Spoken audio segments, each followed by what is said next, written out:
What would I say to someone who just read Folly, Grace, and Power? Well, first of all, I'd say thank you. I'm grateful that you read the book.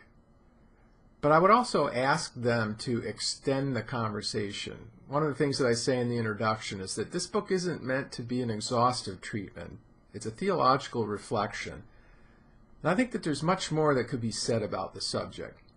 I believe there's a real need today to rescue preaching from a purely pragmatic approach that seems overly concerned with technique, and to begin thinking about preaching as a theological exercise.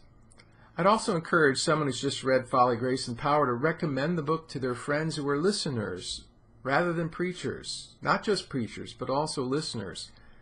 I happen to agree with Harry Emerson Fosdick's assertion that if more listeners thought about preaching, the quality of preaching would be profoundly affected. Preaching as it's normally practiced tends to be a monologue, but preaching as it's experienced in the church is really a community event. And I feel very strongly that preachers and listeners need to be thinking about the theology of it.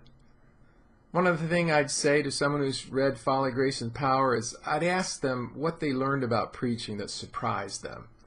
I was surprised by much of what I learned when I wrote the book. One of the things that surprised me the most was the realization that the preacher is essential to preaching. I've often heard preachers begin their sermons with a prayer that asks God to make them disappear.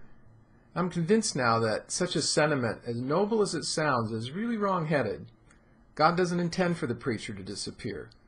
That's part of what makes preaching so distinctive. The preacher inflects the text for the audience. So I'd be very interested in knowing what new insights the reader gained about this unique form of speech known as preaching.